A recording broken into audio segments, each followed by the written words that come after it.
Hello, my name is Dan Skipbound, and this is a new show that I'm going to be doing, and hopefully it'll be a regular show, either weekly or bi-weekly, all depends. Everybody's got schedules and so forth. A couple years ago, there was a book that came out, and the book was called The Best Movie Year Ever by Brian Rafferty, and it's how 1999 blew up the big screen. And I've been fascinated by this book for a long time, and I've been thinking about doing a show based off of this book. And I was trying to find a co-host and somebody that would do this with me on a semi-regular basis, and then we'll have guests and stuff. Because it may be your opinion, it may not be your opinion, but by a wide margin of people, a lot of people consider 1999 the greatest film year ever. We will determine that after we do a bunch of episodes, and we'll get guests on here and we'll ask them, is 1999 the best film year ever? We'll talk. We're going to go over a lot of different movies. But, I don't do this on my own. I can't do this on my own. It'd be kind of boring if I did this on my own. So a buddy of mine, I've been on his show, The Best Damn Movie Show, for many years. We're close friends. And, I asked him to do this show, and he said he would. So here's my good buddy, Mr. Vincent LaSpada. Vinny is a big movie buff like myself. We've known each other for 20 years.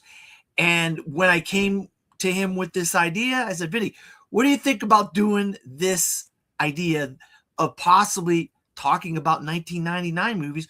A lot of people consider it the best film year ever. What do you think? What did you say to me when I told you this, Vin? First off, thank you for having me, Skip.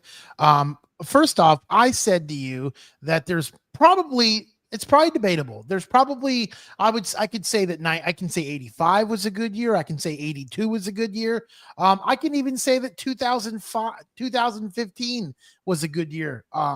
When Terminator Genesis came out, that was a great year of movies. So, yes, this is debatable. We'll talk about it. There's a lot of good movies. I'm looking forward to like The Matrix, and I know you're looking forward to Star Wars: The Phantom Menace. There's some good ones. I wasn't The Big Lebowski in there too? That was 2001. Yeah, I don't know. I think it was before that. I think that was before, in the mid 90s, I believe. But I'll look it up. We'll look up The Big Lebowski. So I think it was earlier than that. But yeah, the year a lot of people consider, the thing about, before we get 98. So 1 year before, isn't that crazy? Before we get into talking about the movie we're going to talk about, which is The Mummy, Brendan Fraser, Rachel Weisz, directed by Stephen Sommers. That's going to be the first episode we're going to talk about. And before we talk about that, there was a kind of a confluence of decades worth of filmmakers, and then new filmmakers that had films out that year. And so you had a year of all these older established big name directors, and then all these younger, newer directors that had films out in 1999. A lot of indie films, horror films, blockbusters. Of course, you got the Academy Award nominated films. You got across the board, you got films of all kinds of genres, and low budget films, really low budget films. So we're starting off because we're going to try to go month by month. And we just happen to be in the month of May. And wouldn't you know it, The Mummy was one of the first movies. So we're like, well, why not talk about The Mummy? We just got a Mummy real quick. Yeah, go ahead. You know the movie I was telling you about in my garage yesterday, Jawbreaker? Yeah. 1999? Yep. All right. Well, good. We'll get to it. We'll get to There's There's three movies that I forgot came out this year, and I remember this when I was a kid. Big Daddy, Deuce Bigelow, and Blue Streak. Yeah. A lot of movies, a lot of different genres, a lot of filmmakers, a lot of big name actors, a lot of up and coming directors, a lot of up and coming actors, a lot of indie films. It goes the gambit of films that have come out in 1999. That's why a lot of people consider this the greatest year ever. Is it the greatest year ever? We will find out when the series is over. We're going to try to do as many films as we could possibly do from the year of 1999. We're going to have special guests, and they're going to talk about movies that have come out in 1999. And we're going to discuss it. It's going to be an ongoing discussion from week to week or bi-weekly or whatever, how often we can do an episode. And so, like I said, The Mummy, Lee Cronin's The Mummy is out in theaters right now. It's a horror version of The Mummy that was based on the 1932 classic Universal Monsters movie. This is a little bit different, Vinny. The Mummy with Brendan Fraser, Rachel Weisz, and directed by Stephen Sommers. What are your first thoughts about the movie before we start talking about some of the details and some of that type of stuff? Well, I would say this was probably the first of its kind in this year. I'm not going to say that it was the first of its kind ever, but I'm going to say the story, the way they filmed it, and the way that it came about was the first of its kind. Now, like you said, The Mummy's a classic Universal. It's a Universal monster story. So this is another take with Brendan Fraser on the Mummy, which was kind of like an adventure. It kind of reminded you of like Indiana Jones, kind of, where they're going through, I wouldn't say jungles, but they're going across continents. They're going to Egypt. They're trying to find certain artifacts. The one girl you said, Rachel Weisz. Yeah, Weisz. It's Weisz, but it's pronounced with a V, but it's spelled with a W. So she's kind of like the klutzy woman in the movie. In the beginning of the movie, she knocks down all these bookcases in the library. Going through the whole movie, she does quirky things, and she just she ends up falling in love at the end of the movie. And then you got Brendan Fraser. We've seen Brendan Fraser grow up into different movies. He was really a comedian growing up. We saw him in Encino Man with Pauly Shore and Sean Astin. So I would say this is one of his first big roles with Universal. And he takes you on an adventure. There's so much adventure in this movie.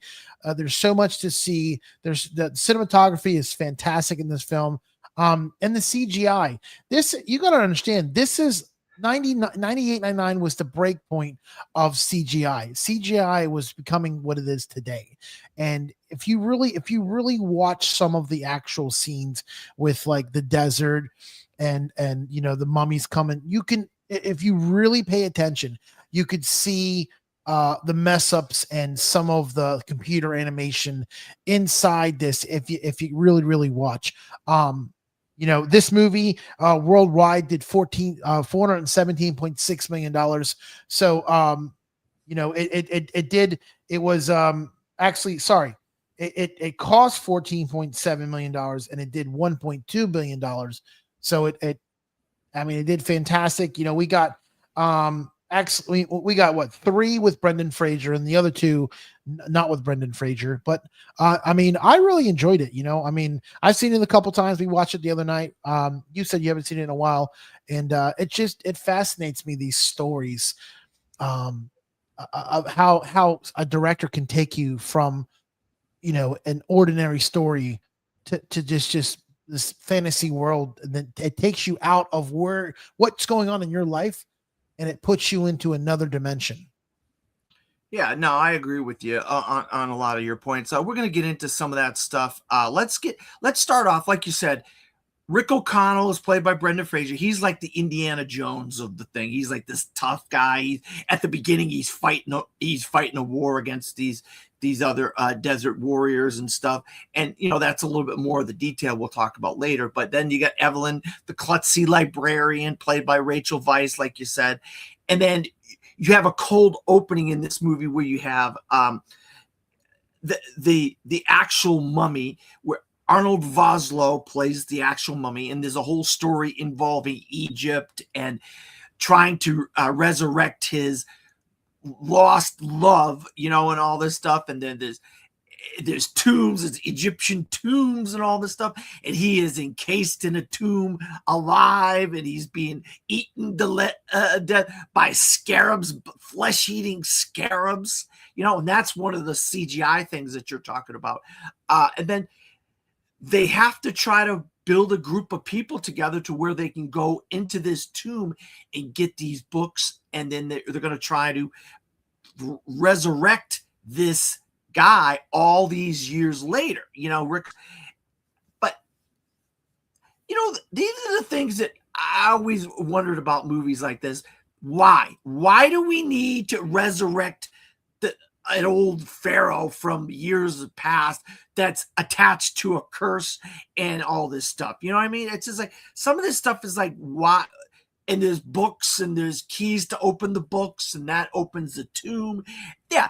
Treasure is at the forefront. Everybody wants to be greedy and get the treasure.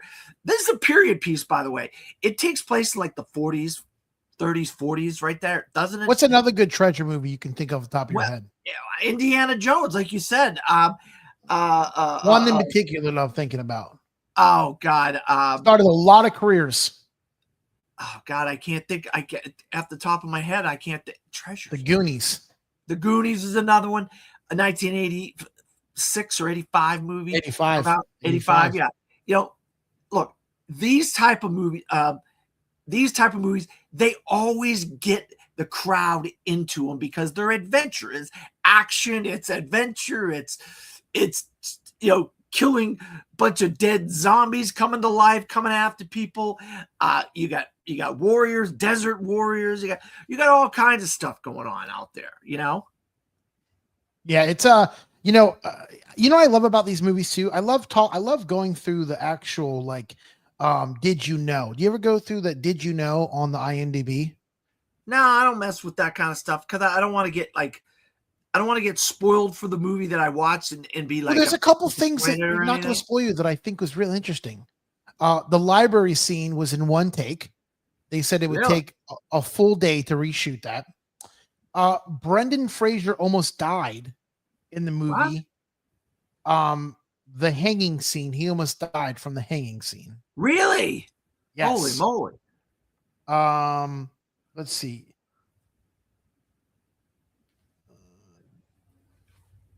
Those are the only two that I really thought were interesting. But there's so much.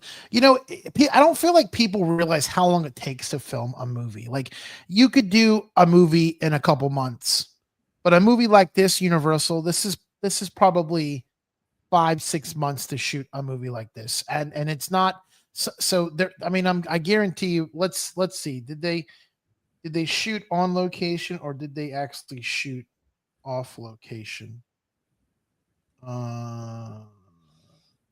So it says United States. Really? So I'm assuming they didn't shoot. Well, hold on a minute. Okay, I'm wrong. The UK, they shot them out. Arizona, they shot. That's probably for the desert. They did shoot in Egypt. Morocco has some really nice. Yeah, it's been a filming for a lot of movies set in the desert, Morocco, because we can get visas to go to Morocco, and some of those Middle Eastern countries you can't get visas to go to them. Like Egypt and Morocco are like Dune and Star Wars and all these kinds of movies. Prince of Persia, they always shooting those in Morocco because we can get visas to go to Morocco. We can get visas to go to Egypt, and it's probably cheap. They really want the money from Hollywood that's going to pay them the money to shoot in these countries. You know what I mean? Right. Yeah. But one of the things that I like about this movie is, like we talked about India, it's a comedy. There's a lot of like comedy of errors, as goofy things happen, crazy stuff happens to some people. So tell me anything that you remember that you thought was funny and that you thought was a kind of one of the aspects of why this is kind of an adventure comedy. Well, I think the funniest part would probably be, I think, the library scene. Oh, Um, Only for the fact is that, you know, this lady works in a library, and it seemed like she was just trying to put books away that people checked out on the shelf. Um, I think what really frustrated me about the scene was the fact that um there's so many ways that she could have prevented this. Um, you know, she could have grabbed the bookcase um and kind of like inched her way over to the bookcase and kind of leaned it. But she chose to take it like chopsticks and walk the middle of the aisle. So that could have been another quirky. The plane scene I liked at the end where um the big sandstorm that was trying to take the plane down. That was a really cool scene. And just to look if I mean, I would love to know if they actually shot in some of these tombs in Egypt. Like some of these tombs look like, you know, but it's Hollywood. They can make anything look like a tomb. You know what I mean? sets. Like Yeah, you sets in don't, a back lot. yeah.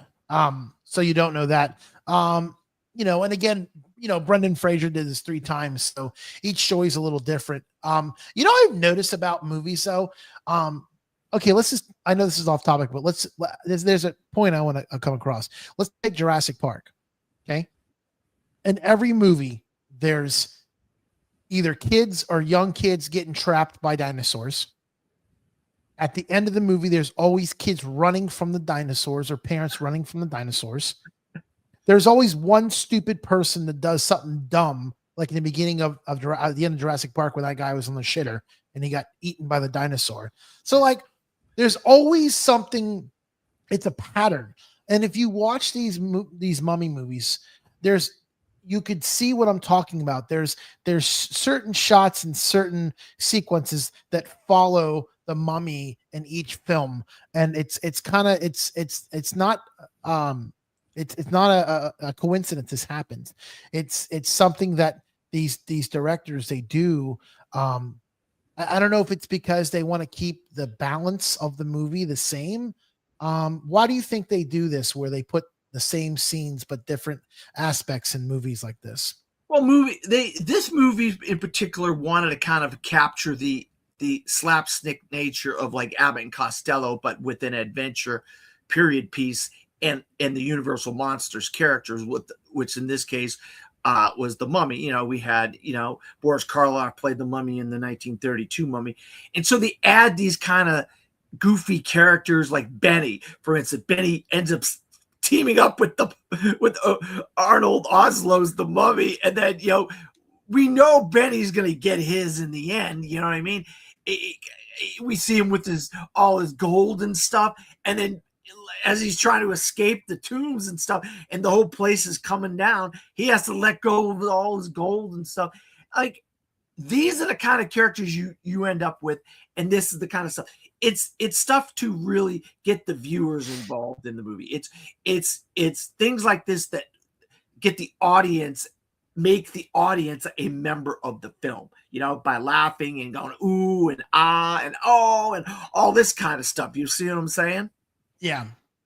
And that's what the Benny character was. He was collateral damage in a way. Yeah, the main villain was Arnold Oslow's the Mummy, because his whole story was he was trying to resurrect his lost love from years before by using the Rachel Weisz character to take the body of his lost love and put it spirit by doing an incantation and putting it into her. Of course, that involves her, and then involves Rick, who likes her, and that's how the whole story goes around and round, because it makes the story interesting, and then you have all that adventure and action and all that stuff going on. You know what I'm saying?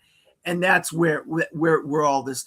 But I agree. I mean, they try to copy tropes from the past and modernize them into a modern context, even like we mentioned Indiana Jones. You know what I mean? I also get kind of sick of what, and this is another reason why I kind of just fall back on the classics. Then I've been not really caring about what comes out in theaters, only for the fact is that there's way too much CGI in these films, and I think that takes away from from the actual setting of what they're trying to. I mean, yeah, okay. Some of the stuff they can't do in real life, I get it. But when you take a movie and you just jam CGI down our throats, like some people can watch a movie for what it is. They can watch it for not picking apart. For me and for you, it's always been about we have to watch a movie and critique it. That's just who we are. And you know, and that's why I'm not a huge fan of the Avenger movies and the Marvel superhero movies, because there's too much CGI in them. And I don't hate them. I prefer they don't do it no more where they go on location and they shoot in the jungle. They don't do that no more. Like, they cost too much money, supposedly cost too much money. So what do? They take the back lot and they fill up a tank with water and they bring a bunch of fake trees and make it a jungle. To me, I get it, but you're going to spend the money no matter what you do. You're going to spend money creating a jungle, or you're going to spend money flying out equipment, crews, casts, and all that, which I know it costs more because there's so many elements into it than going on a back lot where everything's there. There's trailers, there's catering, there's all kinds of things. So I get that aspect. But again, CGI, man, it's killed the movie business. I mean, we don't do things like blow up. I was watching something on Facebook today. It was I forget what it said, 50 years ago or something, or 60 years ago. Maybe it was like 40 years out. Maybe I'm going crazy. Lethal Weapon 3, they blew up the building here in Orlando. Yeah, I remember that. So they don't do that no more. They don't. And if they blow a building up, it's a small set. It costs peanuts. And then in The Dark Knight, they blew up a hospital in Chicago as part of the movie's story. And you see where the Joker's walking towards the camera, and behind him the building blows up, the hospital building. That was a real building that they blew up, that they blew up in Chicago, you know. And that's the stuff that Christopher Nolan does. He does a lot of practical effects, and you're absolutely right. I agree with you. A lot of filmmakers like to use CGI and digital replacements for stuff, but this movie, I thought this movie did a good job of making it relatively realistic. Yeah, we know that the sandstorm was CGI, and we know that the mummy was CGI, and that the scarabs were CGI. We know that.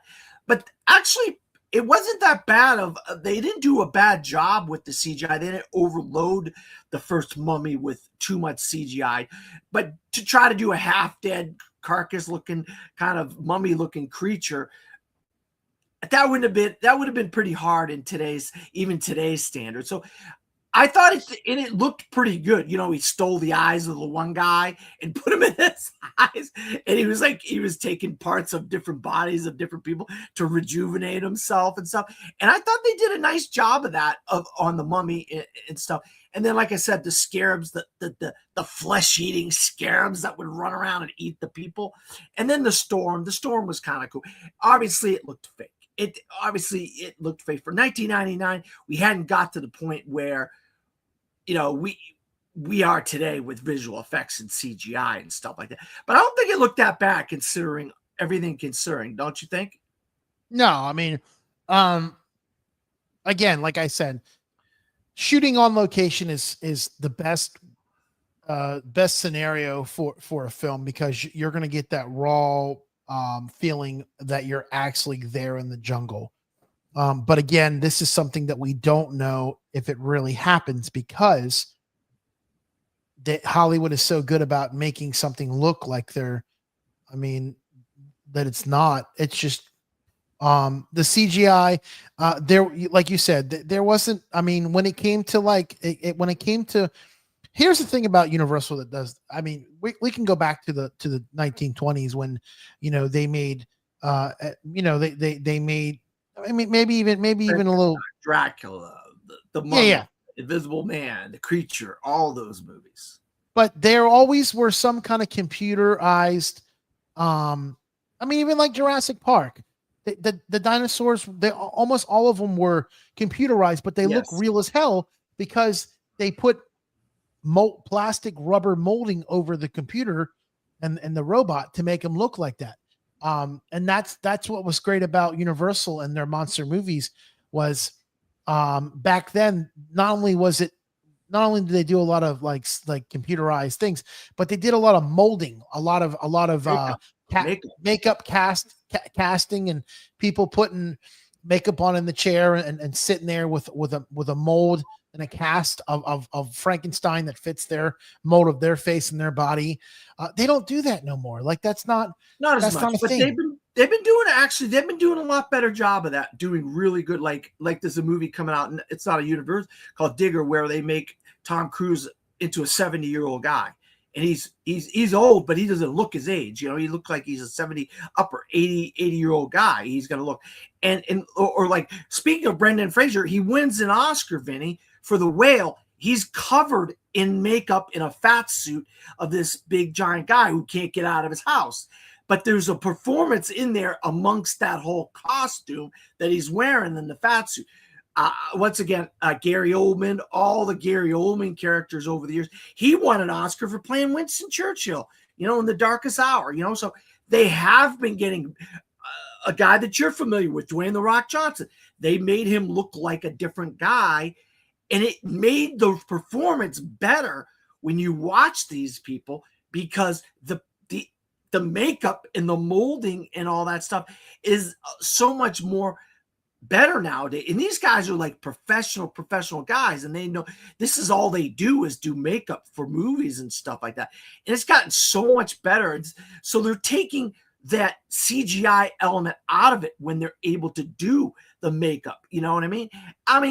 And there's makeup in the Lee Cronin Mummy that came out about a month ago with the little girl, and she's just all emaciated and she looks terrible looking, and she's doing stuff with her hands and her face and stuff. That's an actress in makeup and a costume, and it made it look that much more scary, you know. So this movie wasn't to the point, and it was Industrial Light and Magic, Vinny, which did Jurassic Park, you know, but it was just a little bit off. You could see it being just slightly off, but I think part of it was that you could put that in the off on the side, because you like the characters, you like the humor, the characters are relatable. You like Rick O'Connell, played by Brendan Fraser. He's a kind of a scoundrel. He's a bit of a hard to get along with, you know. You always got to have that character that has the woman and they don't really get along at the beginning, but they fall in love at the end, you know, kind of like Indiana Jones, you know. Oh, we keep going to Indiana Jones, but it's similar in a way, you know. You see what I'm saying, though? Yeah, no, I get it. I think that's what Hollywood does. They try to mold a movie off of a classic film. They try to take elements from a classic film and mold it into today's society. And you like you said, you see a lot of Indiana Jones. You know, there's probably 3 or 4 movies we can name in this movie that takes you know, center stage and creating the Mummy. But we have to keep in mind that, you know, as much as we hate the CGI and the stuff that they do, these movies make billions and millions of dollars, and they keep making them because if the fans are going to keep paying and going to see it, they're going to keep making them. Well, I mean, for that time, Ben, a $1.4 billion or whatever, I don't know, you know, it's probably physical media, it's probably re-releases, it's probably a lot of different things that got it up to that. But still, 1999, that's a lot of money in today's standards. And, you know, you have movies like the Avengers Endgame make $2.7 billion, and you have the Avatar make a lot, $2.4 billion, and you have the Pixar movies that make a lot of money, you know what I mean? But that, for that period, was a lot of money. So it obviously, people didn't care about the slightly janky looking CGI at the time, because they loved. What do you think the highest grossing movie 99 was? 99? Well, The Matrix, I would imagine, right? Oh, was it The Mummy? Was it The Mummy? And remember, there's re-releases. You have to account for re-releases of The Mummy, The Matrix, movies that have come out back then that have come out again like 10 years later, 15 years later, 20 years later, 25 years later. You know what I mean? The first two are going to shock you. The first two are Toy going to shock Story you. 2? Was it Toy Story 2? Was that out that year? The first one is something we've already talked about. You're excited to do. Yeah, Star Wars, The Phantom Menace. Yeah, The Phantom Menace, of course, the Star Wars movies. Because we hadn't seen Star Wars in like 1983. So that was like almost 18 years since a Star Wars movie had come out. You know what I mean? And The Sixth Sense is number 2. Oh, well, and that's Toy Story amazing. 2 was number 3. Yeah, I figured Toy Story 2 was in there and it had made a lot of money for that. Matrix is 4. Matrix is 4. Okay. Yeah, I mean, that was a big year. I mean, the box office was big back then because there wasn't as much stuff to do. We didn't have computers like we have today. We didn't have phones like we have today where we got a computer in our pocket and it's our phone. We didn't have laptops like we're talking on here, talking about. You had computers, but you didn't have them at the, so, and you didn't have as much stuff like iPods, and there was technology was coming around, but it wasn't readily eligible for people and kids and young adults as we're using it as stuff in school. You were learning how to use this stuff in school when you were going to school and stuff like that.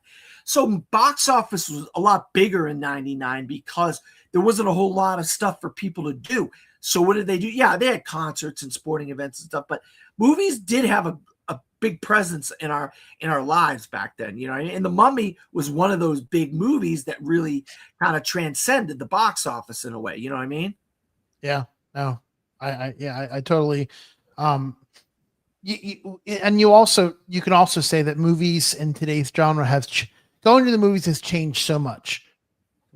Going to the movies used to be a cheap thing to do. You would do on the weekends with your family. Now going to a movie is like a treat because, popcorn. I mean, they've remodernized popcorn as we speak. I mean, with these popcorn buckets, I mean, there's so many creative ideas. I mean, and with these scalpers out there that all they do is try to find a way to make more money. These theaters have figured out ways to stop this because, when they first started popcorn buckets, they were 15, maybe $20. Now you get a nice popcorn bucket like a DeLorean or something like that. It's $30, $40 because they know that they're cutting into somebody's profit because you're only going to pay for something that's what it's worth to you. Yeah. So if you're going to spend $100 on a popcorn bucket, you're giving $50 to $60 back in that guy's pocket just for going and getting that bucket. And then even like candy, like you can go to the dollar store and get candy for $1. They're selling candy for $7, $8 a box of candy. But you also have to understand, and people don't understand this, how much an actual theater makes on a movie. A third of a percentage, 33%. The studios get 33%. And the movies theaters get 33%, and the producers, I mean, it's a third. Everything's divided up into thirds, I believe. So 45 to 50% of the film total box office is given back to the studio and the producers and stuff. And in the first 1 to 2 weeks, the theater only gets 10 to 20% on each ticket sale.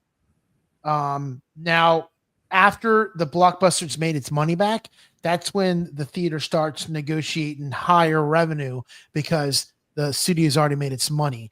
But people don't like, when I was a kid, I'm not going to lie to you. I was a kid. I snuck in sodas and candy and things like that because I didn't know better.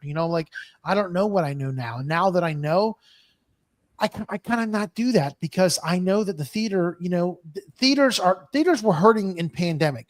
The theaters are kind of still hurting now. That's why you have all these programs like the A-List and all this stuff, because the theater knows that not only are you going to come back and see one movie a week, but hey, what if that weekend there's 3 to 4 movies that get released that you want to see?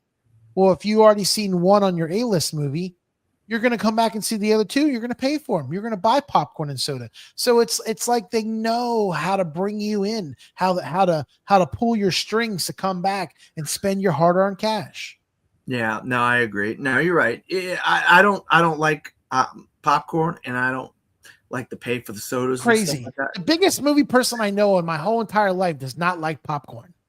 Yeah, I'm not a popcorn fan, but I do see every time I see the same people. I see the same people all the time, and I see them with a bucket of popcorn. I say to them, "How the heck can you keep eating popcorn like that?" It baffles me. But I understand what you're saying. No, that's the biggest thing, and that popcorn, soda, candy, and even specialty drinks like alcoholic drinks. All the movie theaters now have bars, and they do themed drinks to the various movies, like an Avatar drink or a Wicked drink or a Mummy drink or a Star Wars drink or whatever, and that's kind of cool too, where you can go to the bar and get a specialty drink that's geared towards the movie that you're seeing. That's kind of interesting. If I was drinking, I don't drink anymore, but that'd be kind of cool to get like a specialty drink to see how to get the blue milk from Star Wars or the green milk from Star Wars or some weird cocktail from the bar, But what are some other things about the Mummy that stand out to you that we haven't talked about? Things that come to mind that you want to bring up before we end this? Any actors, any standout? Because it was a really good supporting cast of this movie, like Omid Djalili and Eric Avari, and like I said, Oded Fair. I mean, a lot of really cool character actors of the time. John Hannah, you see him out at the conventions, when they do the Mummy. Speaking of the Mummy, people all showed up at MegaCon this year. A bunch of the Mummy people were there, and I didn't go to MegaCon, but John Hannah was there, and Brendan Fraser. But yeah, I love the cast. There's so many interesting characters within the cast, of these Mummy movies that are kind of fun, But that's just one thing that I thought of. But you might have something else you want to bring up. Well, I mean, okay, for instance, like that guy Eric Harry, you were saying Eric Avari. Yeah, I know him from Mr. Deeds. He's also in Stargate. He can turn it on to be a comedian. He can turn it on to be serious. And that's one thing I enjoy about him in the movie, as he has a little quirky side to him, but then he also has the side where he's being serious. And I think a lot of these characters on this film are the same way. You see they can play a two-sided character of hey, I'm a good guy, I'm a comedian, I'm serious. And I don't know. I don't really know one thing that we can talk about that we haven't even like discussed. I mean, where does this? Okay, obviously it's 25, almost 26 years old. Okay, it's about a 25-year-old movie, 1999. So 20. Where would you say that you think this version of the Mummy stands up in movie lore or in horror lore, action adventure lore? Because this is almost a quarter of a century old, a little over a quarter of a century old now. And where would you say, because now we're getting we've already gotten 2 remakes in a way. We have the Tom Cruise Mummy, and we just got Lee Cronin's The Mummy. Where would you say this movie stands in the annals of time as far as movies as a whole, the cast, the crew, the CGI, the whole thing? Well, I mean, like I said, it holds its spotlight in an adventure movie. I would put it in with like, classics against like Indiana Jones. I could say it's kind of like the we have the feel of the Goonies in here. I think it's for, I don't think it's for everybody. Just like you say to me, sometimes some films aren't, I think a lot of people could relate to this movie, but there are people that like specifically horror movies or comic movies or serious dramas. I would say this. I mean, does it hold up like 26 years later? For sure, it holds up. It holds up. It even holds up today. I mean, with today's society, I think it's funny. There's so many movies that I could say that I watched back in the day, like 98, 99, that I watch today, and I say, wow, technology was that bad back then. Like it's it's and even storytelling back then was just, some of it was just bad. Like when I watched like any of the scary movies or even watched like Austin Powers, it's stupid to me. Like it was fun back then, but now it's so, you can just tell it's so low budget from what we do now. Like now it's like, we like when we say Star Wars, like they take the word Star Wars and turn it into a whole freaking city. Like they make the Star Wars we grew up watching look like Matchbox cars on these center stages. And it's just it's amazing what they do with these movies today, that you know what they look like back then. But if you put this movie on and you didn't tell me what year it came out, I could say somewhat that I thought it came out in this genre of movies, maybe missing some of the CGI flaws. Yeah, I agree with you. I think this is maybe a 10 or 15-year-old movie if you think about it. 26 years old. I think that's pretty good considering the fact, you know, granted, we're having Brendan Fraser where he's struggling to get roles in Hollywood. And you say, how did Brendan Fraser struggle after movies like this where he was a massive star? You know what I mean? He's in a movie coming up in another month called Pressure, a World War II movie. And then he was in The Whale where he won an Oscar, and he was in Killers of the Flower Moon in a small role. But this guy's really struggling to find roles. And it's like, you say to yourself, how did that happen? Where's Rachel Weisz been? I haven't seen Rachel Weisz in much of anything. You know, this is They're typecasted, bro. Ago. Well, yeah. It's well, like, women are hard to. Women sometimes it's hard for them to last in Hollywood because when they age, they age out of roles and stuff like that. But you have Meryl Streep who keeps getting roles. You know what I mean? So well, I mean, where's Rachel Weisz? I'd like to see her in more things. I'd like to see Brendan Fraser in more stuff. I mean, Brendan Fraser is kind of like Tom Wilson. Well, maybe I would say he's typecasted like Tom Wilson from Back to the Future. Like we knew that he was the bad guy in Back to the Future. He was the bully. After Back to the Future, he didn't really have many roles. Like you see him here and there, and that's just because that's just Hollywood. That's Hollywood not trying to take some of these people serious. Like, I mean, how long did it take Adam Sandler to start doing serious roles? I mean, he was a comedian all his life. Then Punch Drunk Love came out, it was his story, and nobody took him serious when it came out. But as the years, you know, it's become like kind of a cult classic because of over the years. And then we have Uncut Gems, which was another fantastic movie that Adam Sandler did that was a serious role. So I feel like Hollywood sometimes doesn't give these guys chances to play these parts. They look at it like, well, Brendan Fraser had his run. You know, he did, you know, 4 good. I mean, but look at Vin Diesel.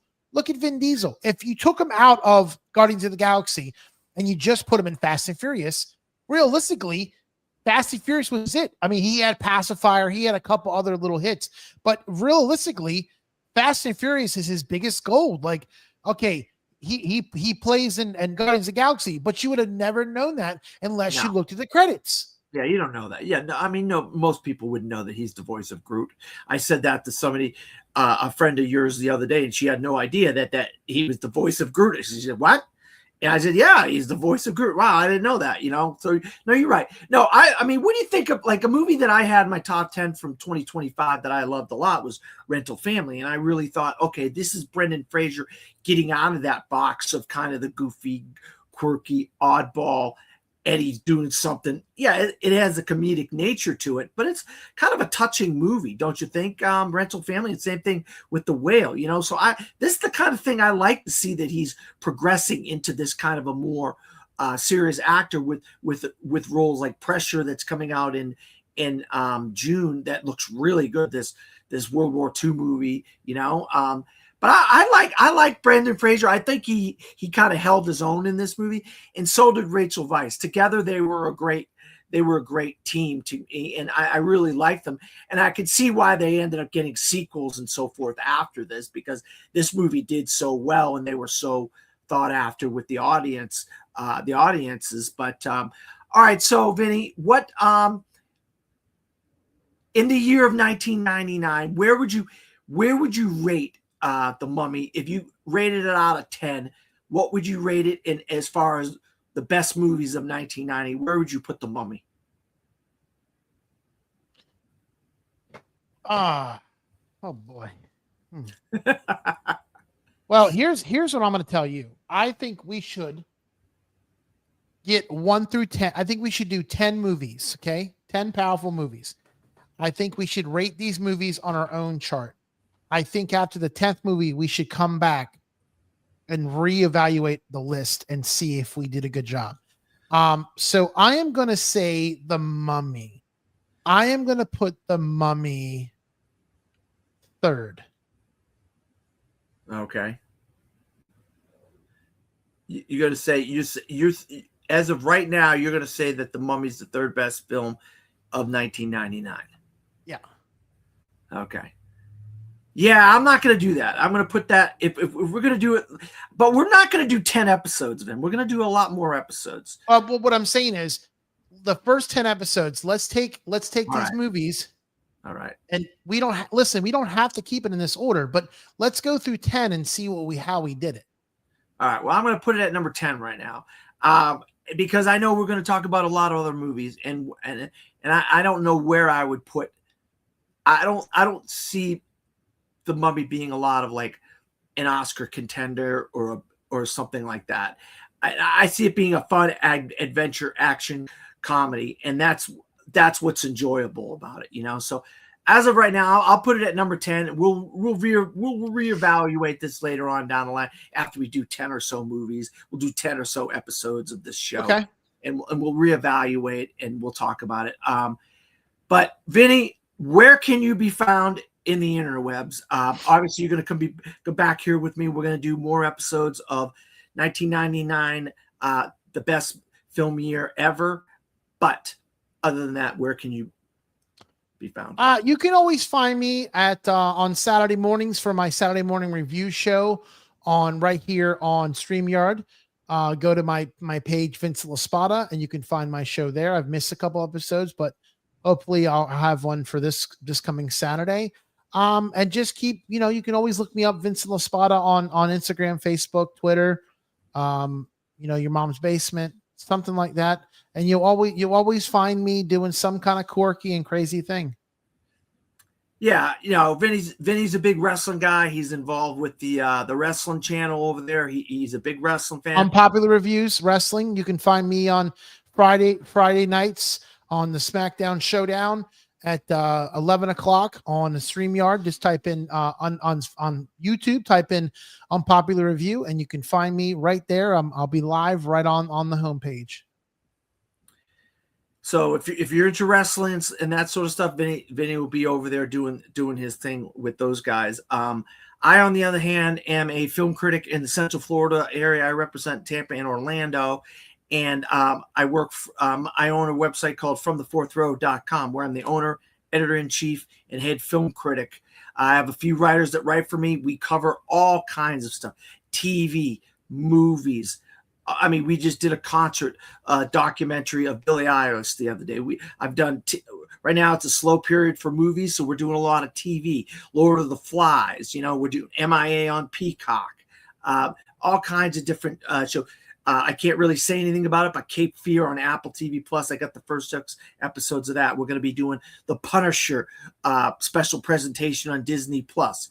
So I do Maul, Shadow Lord, all kinds of shows and movies. We've got Grogu, The Mandalorian, and Grogu coming out in a couple of weeks. So I'll be reviewing that. So if you want to read anything that any of my writers or myself wrote, you can go to FromTheFourthRow.com. That is where all that stuff is. Also, I'm on the interwebs where I work with my buddies over at the Chasing Labels channel. It's mainly a physical media channel. We did Movie Mutations, it was a game show where we take a movie and we mutate it into something else. We took Rocky and we turned it into something else. That was my episode. If you really want to see what we turned Rocky into, go over there to Chasing Labels. I do Picture This with on the Dill Pickle Network, where they reevaluate the Academy Awards. We watch all the Academy Awards movies from a given year. We don't do them in order, and we just vote on what we think is the best after rewatching the movies and best actor and best actress. Sometimes I'm at the Movie Hero Network. I'm over with my buddy Malcolm. We do Gone with the Wind. That's our awards podcast that we do. Right now we're on a bit of a hiatus because awards season isn't really kicking off until about September or so. So we'll be back in September for Gone with the Wind with Malcolm and so forth. But for Vincent and myself, this has been best 1999, the best movie year ever. We'll see you next time.